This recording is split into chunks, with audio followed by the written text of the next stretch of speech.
नमस्कार बच्चों, आज की इस वीडियो में हम लोग सॉल्व करेंगे क्लास 6 का 17.3 का 16 नंबर, जिसे एसपी स्टूडियो जिनका चैनल है उन्होंने पूछा है। तो आज हम लोग इस वीडियो में उसको हल करते हैं।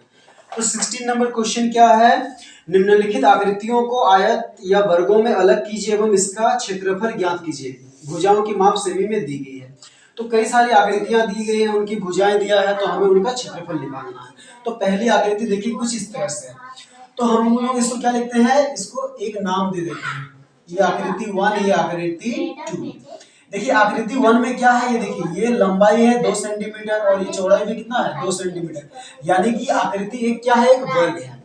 और आकृति 2 क्या है, आकृति 2 देखिए ये लंबाई है और ये लंबाई है, तो कितना है लंबाई 4 सेंटीमीटर और ये दोनों क्या है चौड़ाई, यानी कि ये आकृति 2 जो है वो एक आयत है। तो पहले हम लोग वर्ग का क्षेत्रफल निकालेंगे, फिर आयत का क्षेत्रफल और दोनों को जोड़ देंगे।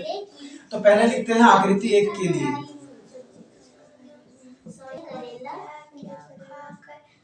तो आकृति 1 क्या है, वर्ग है। तो वर्ग में क्या होता है, भुजा। भुजा बराबर 2 सेंटीमीटर, वर्ग का क्षेत्रफल क्या होता है, भुजा गुना भुजा, यानी कि 2 सेंटीमीटर गुना 2 सेंटीमीटर, तो कितना हो गया 4 सेंटीमीटर स्क्वायर। अब क्या निकालेंगे आकृति 2 के लिए। आकृति 2 के लिए, आकृति 2 क्या है, एक आयत है। तो इसमें लंबाई क्या है, लंबाई ये और ये है, तो लंबाई है 4 सेंटीमीटर और चौड़ाई कितनी है 2 सेंटीमीटर। आयत का क्षेत्रफल, आयत का क्षेत्रफल का फॉर्मूला पता है आप लोगों को, लंबाई गुना चौड़ाई।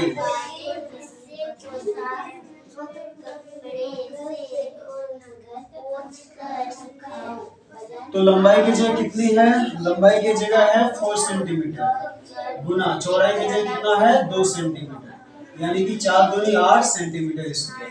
अब इस कुल आकृति का क्षेत्रफल,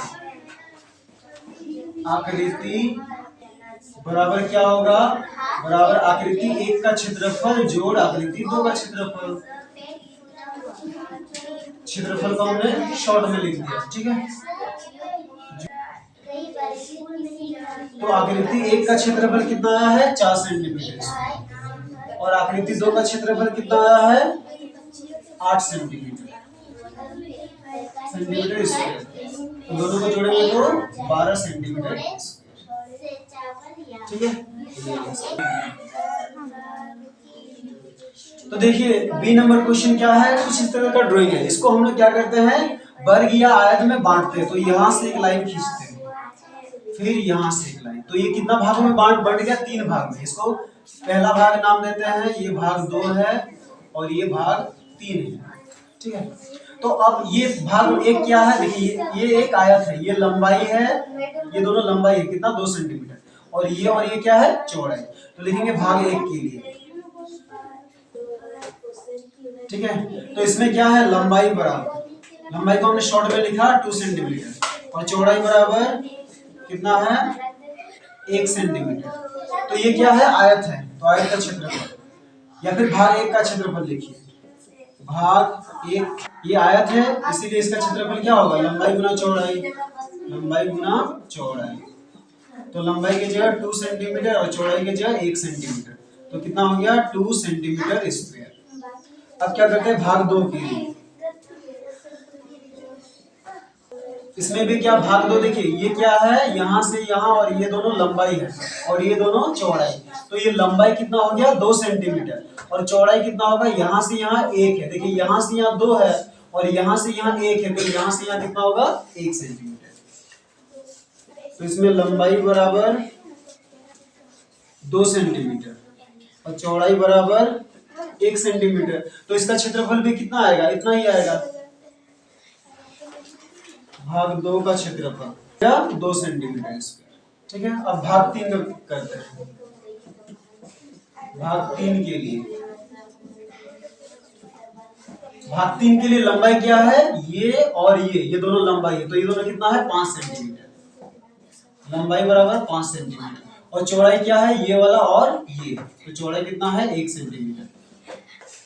इसका भी क्षेत्रफल क्या होगा भाग 3 का क्षेत्रफल।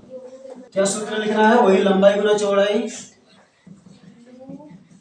लंबाई की जगह 5 सेंटीमीटर और चौड़ाई की जगह 1 सेंटीमीटर यानी कि 5 सेंटीमीटर स्क्वायर। अब क्या करेंगे कुल क्षेत्रफल बराबर, कुल क्षेत्रफल बराबर क्या करना है भाग 1 का क्षेत्रफल जोड़ भाग 2 का क्षेत्रफल जोड़ भाग 3 का क्षेत्रफल। तो भाग 1 का क्षेत्रफल कितना है 2 सेंटीमीटर स्क्वायर, भाग 2 का क्षेत्रफल है 2 सेंटीमीटर स्क्वायर और भाग 3 का है 5 सेंटीमीटर स्क्वायर यानी कि तीनों को जोड़ेंगे तो 9 सेंटीमीटर स्क्वायर। ठीक है, तो देखिए हम लोग आगे करते हैं सी नंबर। सी नंबर का आकृति कुछ इस तरह से दिया है, तो हम लोग क्या किए इसको यहाँ पे एक लकीर खींचे और दो भागों में बांट दिए। तो इसमें क्या करेंगे पहला भाग के लिए देखिए पहला भाग ये है, इसके लिए लंबाई है यहाँ से यहाँ तक, तो यहाँ से यहाँ 10 है और यहाँ से यहाँ 2 है, तो ये लंबाई यहाँ से यहाँ कितना हो गया 12। तो हम लोग लिखेंगे भाग 1 के लिए लंबाई कितना हो जाएगा, लंबाई होगा 12 सेंटीमीटर और चौड़ाई कितना होगा, चौड़ाई होगा ये और ये 4 सेंटीमीटर। अब क्या करना है भाग 2 का क्षेत्रफल निकाल लेना है भाग 1 का। अब लिखना है भाग 2 के लिए, भाग 2 के लिए लंबाई क्या होगा यहाँ से यहाँ लंबाई ये देखिए ये दोनों कितना है 6 और ये दोनों क्या है चौड़ाई यानी कि 2। तो भाग 2 के लिए लंबाई हो जाएगा 6 सेंटीमीटर और चौड़ाई हो जाएगा 2 सेंटीमीटर। अब क्या करना है भाग 2 का क्षेत्रफल निकालना है लंबाई गुना चौड़ाई से और कुल क्षेत्रफल के लिए दोनों को जोड़ देना है, आ जाएगा आंसर।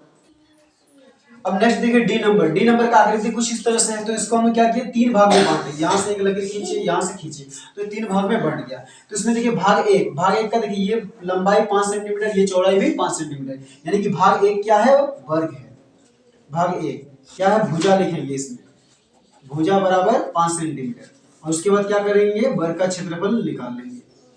अब देखिए भाग 2 इसमें क्या है, भाग 2, भाग 2 देखिए उसका लंबाई यहाँ से यहाँ तक है ये दोनों लंबाई और चौड़ाई ये दोनों है, तो लंबाई कितना होगा यहाँ से यहाँ 5 जोड़ यहाँ से यहाँ 5 यानी कि लंबाई हो गया 10, तो इसका लंबाई हो गया 10 सेंटीमीटर और चौड़ाई कितना होगा ये 5 और ये 5 तो चौड़ाई 5। ठीक है, इसके बाद भाग 3, भाग 3 में देखिए क्या है ये लंबाई है और ये चौड़ाई है, तो लंबाई कितना होगा देखिए यहाँ से यहाँ हमने क्या लिखा है 10 और ये 5, तो भाग 3 के लिए क्या हो जाएगा लंबाई बराबर हो जाएगा 15 सेंटीमीटर और चौड़ाई कौन सा है ये दोनों, तो चौड़ाई कितना हो जाएगा 5 सेंटीमीटर। तो अब भाग 3 का भी क्षेत्रफल निकाल लेना है लंबाई गुना चौड़ाई से और उसके बाद कुल क्षेत्रफल के लिए क्या करना है तीनों को जोड़ देना है, तो आंसर आ जाएगा। अब देखिए ई नंबर है लास्ट नंबर, ई नंबर में भी क्या करते हैं इसको अलग अलग भाग में बांटते हैं, जैसे एक लाइन खींचते हैं यहाँ से एक लाइन खींचते हैं तो ये पूरा एक भाग हो गया, उसके बाद यहाँ से एक लाइन खींचते हैं और यहाँ से एक लाइन, तो इसमें ये दूसरा भाग हो गया, ये तीसरा भाग हुआ और ये भाग 4 हो गया और ये भाग 5 हो गया।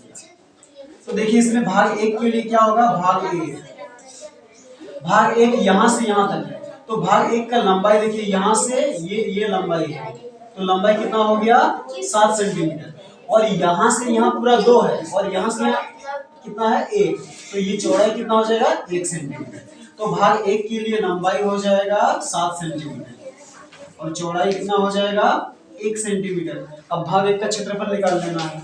उसी तरह भाग 2 के लिए, भाग 2 क्या है ये देखिए भाग 2 यहाँ पे है, तो पूरा यहाँ से लेकर यहाँ तक 9 सेंटीमीटर है और यहाँ से यहाँ 1 सेंटीमीटर यानी कि ये वाला भी कितना है 1 सेंटीमीटर और यहाँ से यहाँ पे कितना है 1 सेंटीमीटर। तो भाग 2 के लिए जो लंबाई होगा ये 9 से ये वाला 1 को और इधर 1 को माइनस करना, तो भाग 1 के लिए लंबाई बराबर कितना हो जाएगा 9 माइनस 1 प्लस 1 यानी कि 9 माइनस 2 यानी कि 7 सेंटीमीटर। और चौड़ाई कितना हो जाएगा भाग 2 के लिए, चौड़ाई देखिए यहाँ से यहाँ और यहाँ से यहाँ, तो चौड़ाई कितना हो गया 1 सेंटीमीटर, क्योंकि यहाँ से यहाँ 5 है और यहाँ से यहाँ 1 है, तो यहाँ से यहाँ भी 1 होगा, ये 1 और 5 6 और 1 7, तो इसके लिए चौड़ाई कितना हो जाएगा 1 सेंटीमीटर। इसके बाद भाग 3 के लिए, भाग 3 में क्या है ये देखिए भाग 3 में यहाँ से यहाँ कितना है 1 सेंटीमीटर और यहाँ से यहाँ पे कितना है 1 सेंटीमीटर यानी कि भाग 3 क्या है वर्ग है। तो इसमें लिखेंगे भुजा बराबर 1 सेंटीमीटर। फिर वर्ग का क्षेत्रफल। अब देखिए भाग 4, भाग 4 देखिए क्या है, भाग 4 जो है ना वो सेम क्या है, भाग 1 के जैसे ही है। तो जो भाग 1 में क्षेत्रफल आएगा उसी को भाग 4 में लिख देना है। क्या होगा, भाग 4 बराबर क्या होगा, भाग 1, यानी कि भाग 4 का जो क्षेत्रफल होगा वो भाग 1 के क्षेत्रफल के बराबर होगा। उसी तरह देखिए भाग 5, भाग 5 किसके बराबर होगा, भाग 3 के। तो क्या लिखना है, भाग 5 बराबर भाग कितना हो जाएगा, 3, यानी कि दोनों का क्षेत्रफल बराबर आएगा। और इसके बाद कुल क्षेत्रफल के लिए भाग 1, 2, 3, 4, 5 सबको जोड़ देंगे तो आंसर आ जाएगा।